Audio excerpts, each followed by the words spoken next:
Revisitar a história para conhecer e entender a Campinas de hoje e a sociedade atual. Esta é a proposta da série de documentários Memórias da Cidade.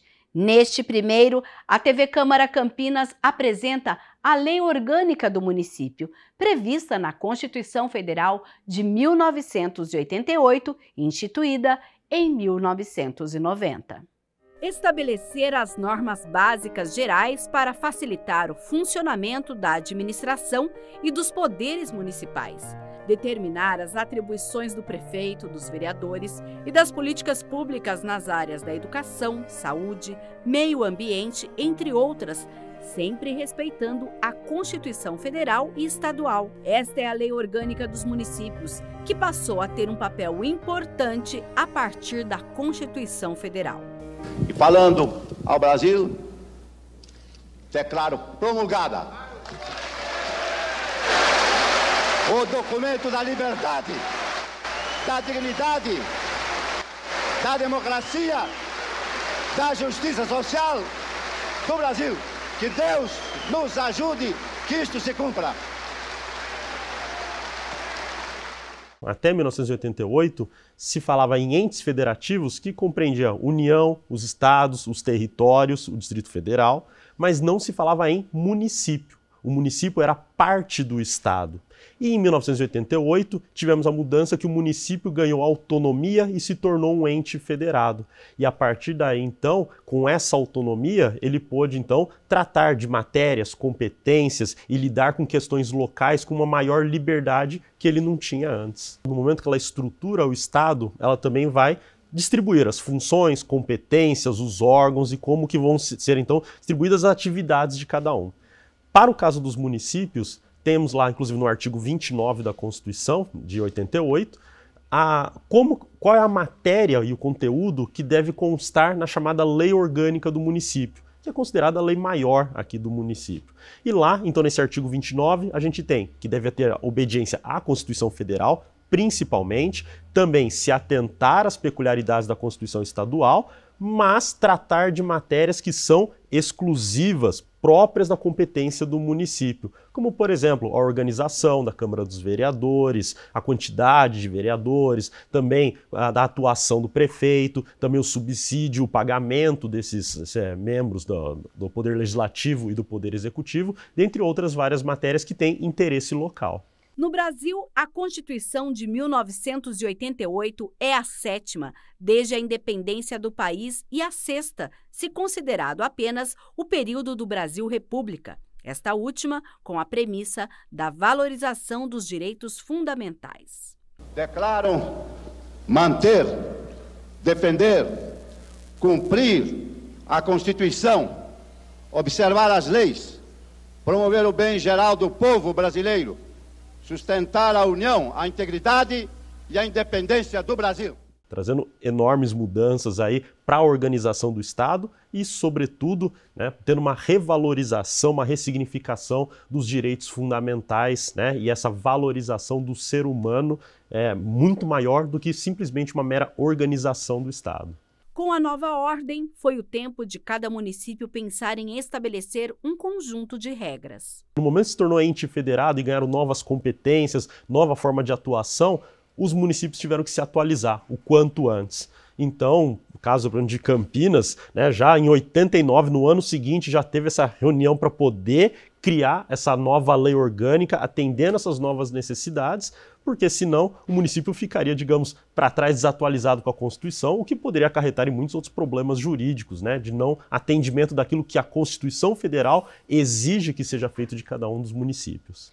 Todos têm que tratar daqueles temas, realizar políticas públicas e tudo mais. E o grande problema é fazer uma sincronia. Afinal, o que a federação vai cuidar, a União, o que o Estado vai cuidar, o que o município vai cuidar.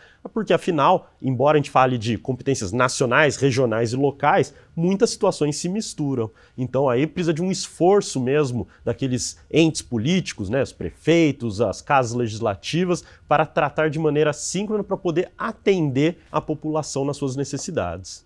O mundo passava por transformações. Na Europa, um dos símbolos da Guerra Fria seria visto pela última vez. O Muro de Berlim, que dividia a Alemanha em ocidental e oriental e que separou a população por 28 anos, começou a ser derrubado na noite de 9 de novembro de 1989. A Guerra Fria chegava ao fim no dia 3 de dezembro, quando o então presidente dos Estados Unidos, George W. Bush, e o líder da União Soviética, Mikhail Gorbachev, se encontraram na ilha de Malta e anunciaram o fim das tensões. Foi o resultado de anos de negociações. Outro evento marcante é o massacre ocorrido na Praça da Paz Celestial em Pequim, na China. O local era palco de protestos estudantis que pediam mais liberdade política e democracia no país. O governo chinês reprimiu com força as manifestações, que terminaram em conflito em junho daquele ano. No Brasil, a inauguração de Palmas marcava a nova era do estado do Tocantins. As eleições de 1989 foram as primeiras desde 1960, em que os cidadãos brasileiros aptos a votar escolheram seu presidente da República. Naquele ano, por serem relativamente novos, os partidos políticos estavam pouco mobilizados e 22 candidaturas à presidência foram lançadas. Em Campinas, a primeira eleição após a redemocratização do país elegeu 21 vereadores na Câmara Municipal, que funcionava no Paço, onde atualmente é o porta aberta da Prefeitura. Havia uma expectativa muito grande, né? Até por conta da eleição, da primeira eleição direta para presidente, depois do período de ditadura, né? Que mobilizou o país inteiro, principalmente a juventude, os estudantes. Então, o ambiente, o clima era de grande expectativa. O povo esperava mudanças reais e concretas, não só na questão do regime, né, eliminar os ranços da ditadura, excesso de proibição, né, a limitação de direitos que a ditadura impôs, né, direito de expressão, de reunião. Então havia essa expectativa, estamos vivendo um novo momento importante para a vida do país. Mas juntamente com isso, havia uma grande expectativa que isso pudesse trazer no bojo, né, a melhora da qualidade de vida, geração de empregos, melhorar a situação, elevar o salário mínimo, que a Constituição trouxe parâmetros de como deveria ser o salário mínimo, a ampliação dos direitos de acesso à saúde, à educação. Então, era um clima de esperança. Nós tínhamos uma grande mudança de paradigma no mundo, né? Passamos aí por um período mais complicado, pós-guerra, de tensão entre um lado que seria socialista e capitalista, e justamente lá para 1988, né, nós tivemos aí o período que justamente tivemos a reunificação da Alemanha e outros tantos eventos no mundo que mostram uma certa esperança para depois daquele período muito negativo que nós tivemos. Em 27 de outubro de 1989, a publicação no Diário Oficial do município trouxe as normas regimentais e o anteprojeto da lei orgânica. Meu primeiro mandato, né? E eu tive a felicidade de ser, que eu chamo, vereador constituinte, porque a nossa primeira tarefa foi elaborar a lei orgânica do município de Campinas. A Constituição de 88, né, depois de promulgada, ela deu a possibilidade dos estados e municípios elaborarem as suas constituições. Então, a primeira tarefa foi realmente a gente pensar como é que ia ser o processo de construção, né, do projeto de lei orgânica. Então, as regras que determinavam como é que iam ser feitas as audiências, os debates, como a população poderia participar.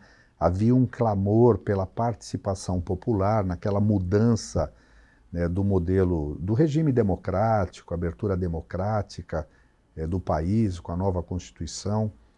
E isso a gente teve que pensar em como conduzir o processo de maneira da transparência e que fosse um processo democrático e participativo. Essa foi a primeira grande tarefa, de pensar como é que a gente organiza esse trabalho na Câmara de Vereadores.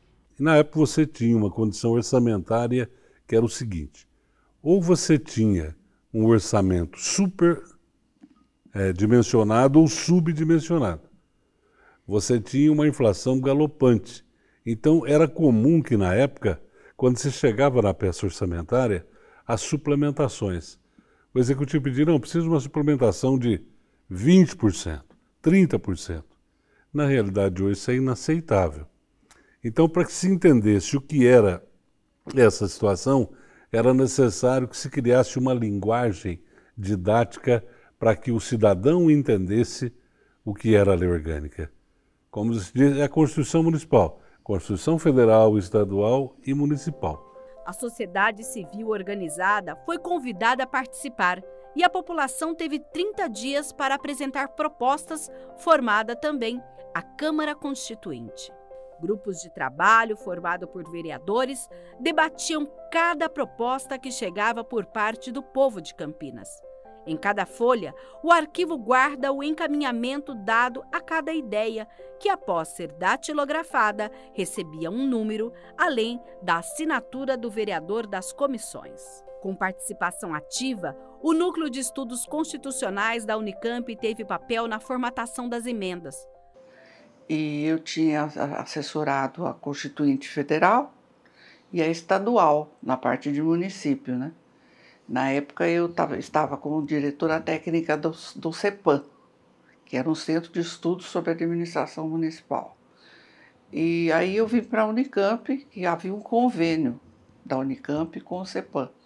Então eu vim participar do Núcleo de Estudos Constitucionais da Unicamp e nessa condição que eu participei da elaboração da lei orgânica. Não tinha computador. O instrumento mais tecnológico que nós tínhamos, a Câmara toda, era uma máquina elétrica IBM, aquela de esfera. E ela era emprestada pela presidência para as comissões. E ali você tinha alguns secretários, um deles falecido, que é o Tércio Ariel Nicolucci, que ele era um exímio datilógrafo. Hoje muita gente talvez nem saiba o que é isso. Mas imagine a condição tecnológica. Você tinha um calhamaço de emendas, você não tinha um registro, não existia scanner, a Câmara não tinha nenhum computador e tinha máquinas de escrever, todas elas mecânicas e uma elétrica. Imagine você sistematizar tudo isso. Os sindicatos, as igrejas, né, a sociedade civil organizada, as entidades, enfim, toda a sociedade que se organizou também pôde participar da elaboração da Constituição Federal de 88. Né? Então, de alguma forma, cada um de nós, cada pessoa da sociedade estava ligada na escola, estava ligada numa universidade, estava ligado num sindicato, então acabava dando o seu bom palpite. Quando nasceu a Constituição de 88, que é uma inovação para o Brasil importante, depois vieram todas as constituições estaduais, né? Não só no estado de São Paulo, mas todas as outras também vieram de 89, que ela foi também colocada no país, as constituições estaduais. E em 90 entra a nossa Constituição Municipal, que foi não só um ganho, como uma novidade, porque imagina se o município tem uma Constituição Municipal. Na Comissão de Finanças e Orçamento, obviamente, a gente se deparou como colocar no orçamento os princípios que iam orientar a questão da elaboração do orçamento, né, os processos de fortalecer a política econômica do município, vamos assim dizer, respeitando, obviamente, aquilo que a Constituição Federal já trazia de orientação para esse assunto.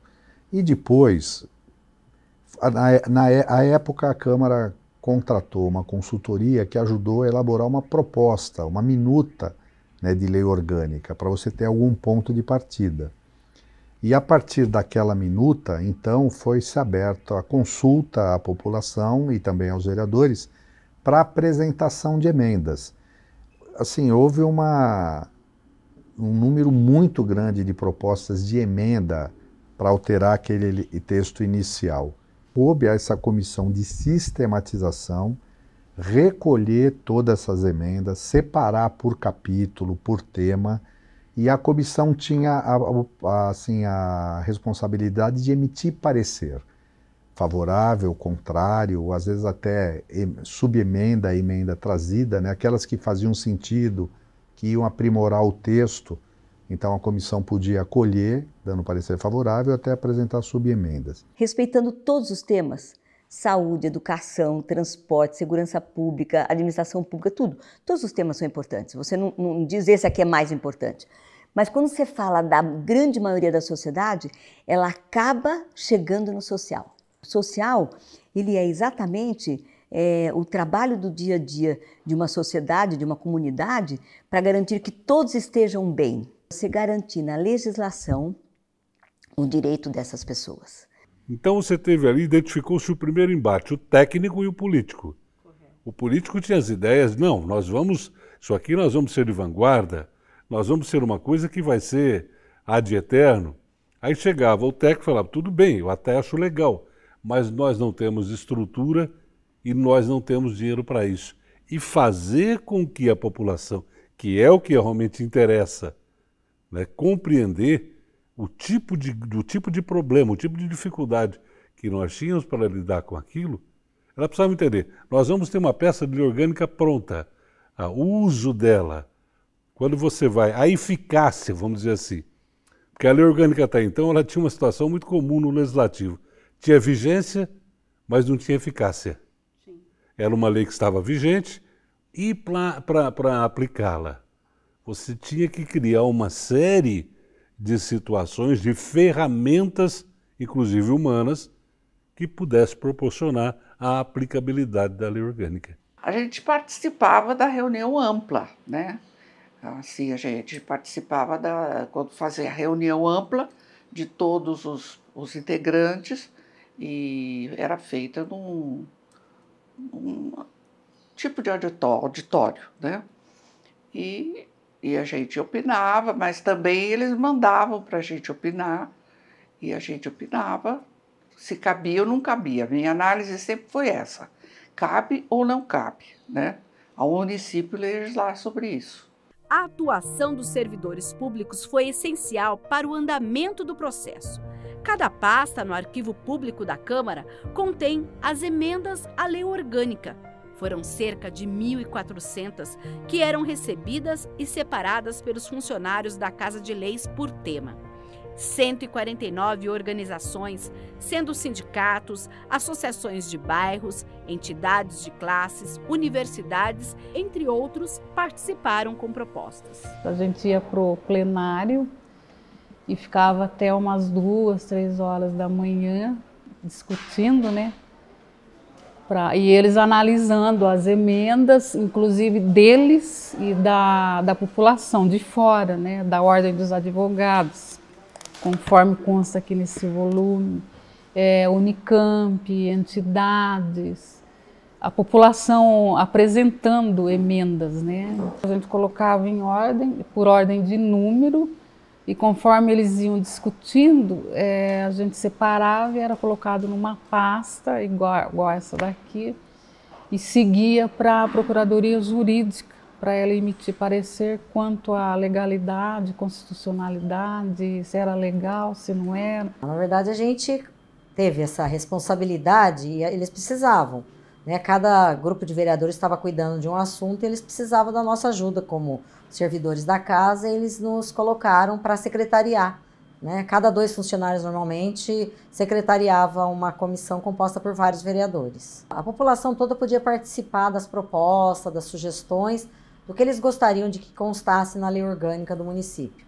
Então eles protocolavam no setor aqui da casa as suas propostas, as suas sugestões, né? As associações, as instituições, a comunidade em si, a sociedade em si podia fazer suas propostas.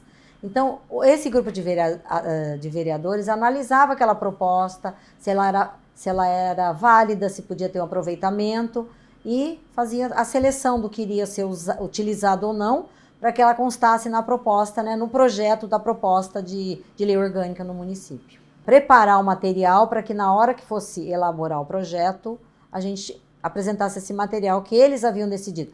Eu acho que, na verdade, quem teve realmente que se dedicar mais foi os vereadores que tinham essa missão, que tinham essa função, que realmente, se você pensar, era muito, né, grande, e o que você falou, era novo. Então, para eles, Com certeza foi bem mais trabalhoso. Muitas coisas que nós recebíamos de pleito vinham através de um mimeógrafo, que era um aparelho hoje peça de museu, e eu estou falando de 40 anos atrás, nem isso, que era rodado através de um gel e se fazia cópias.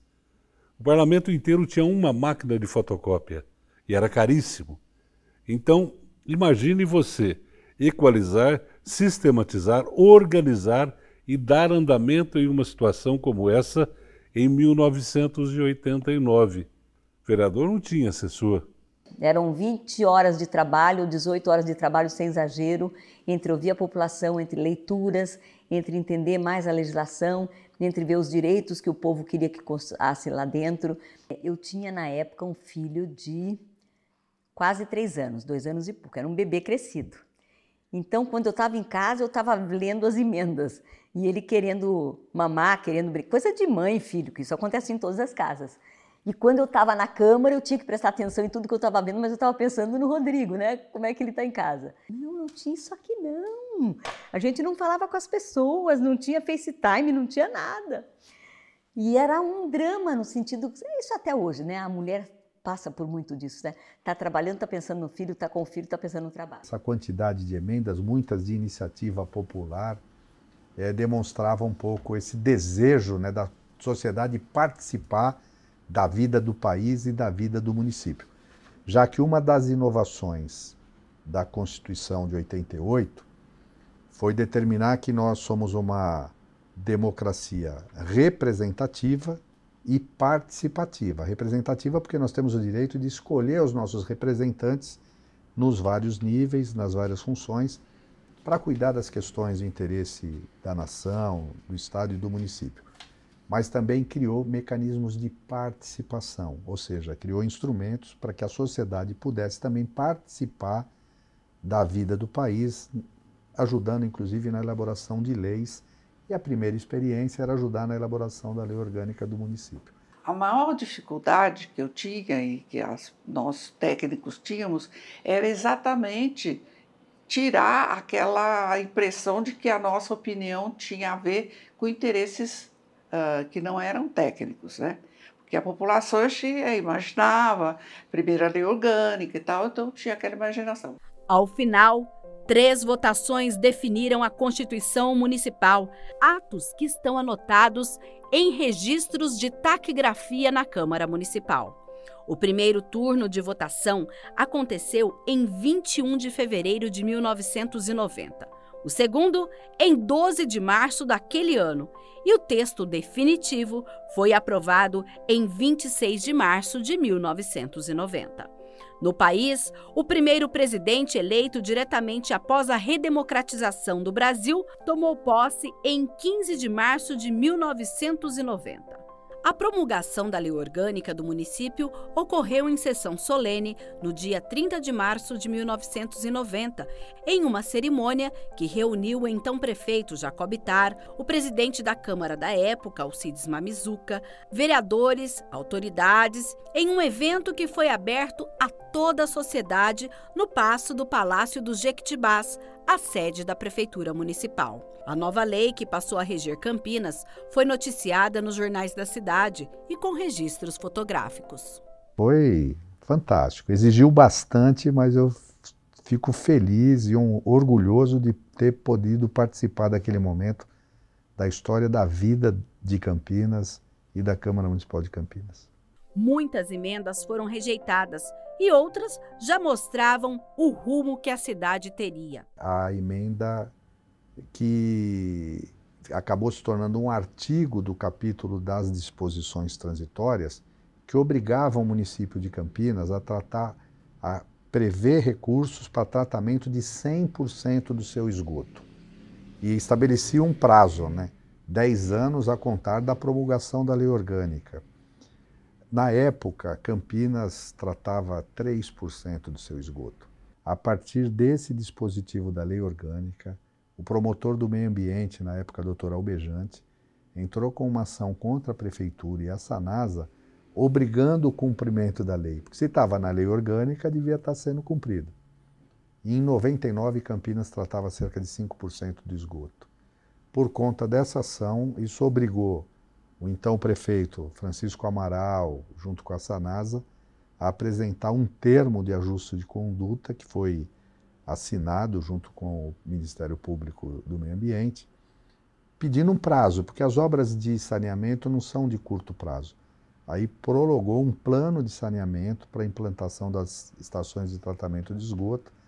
Ficou finalizada há pouco tempo atrás. Hoje Campinas tem capacidade para tratar 100% do seu esgoto. Essa foi uma emenda muito importante. Eu também coloquei na lei orgânica um artigo que define quais são os símbolos do município, né? A bandeira, o brasão e o hino.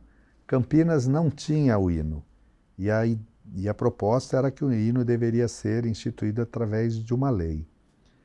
Posteriormente, até por iniciativa do vereador Arlide Lara Romeu, então vereador Arlide Lara Romeu, depois de um projeto assinado por todos os vereadores, se decidiu apresentar um projeto de lei que oficializava uma obra do Carlos Gomes, o hino O Progresso, para se tornar o hino de Campinas, que está aí vigorando até hoje.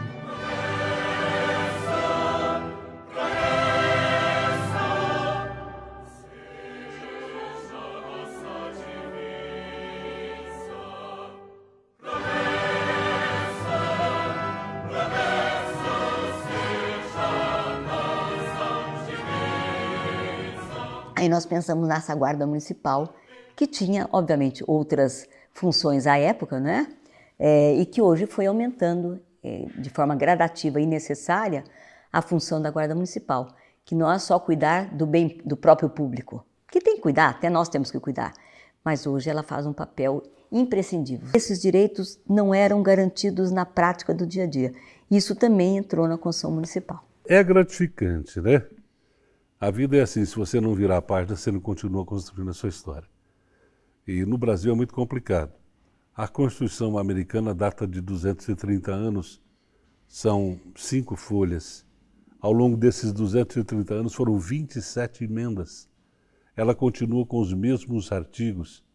Aqui nós temos a segunda maior Constituição do mundo.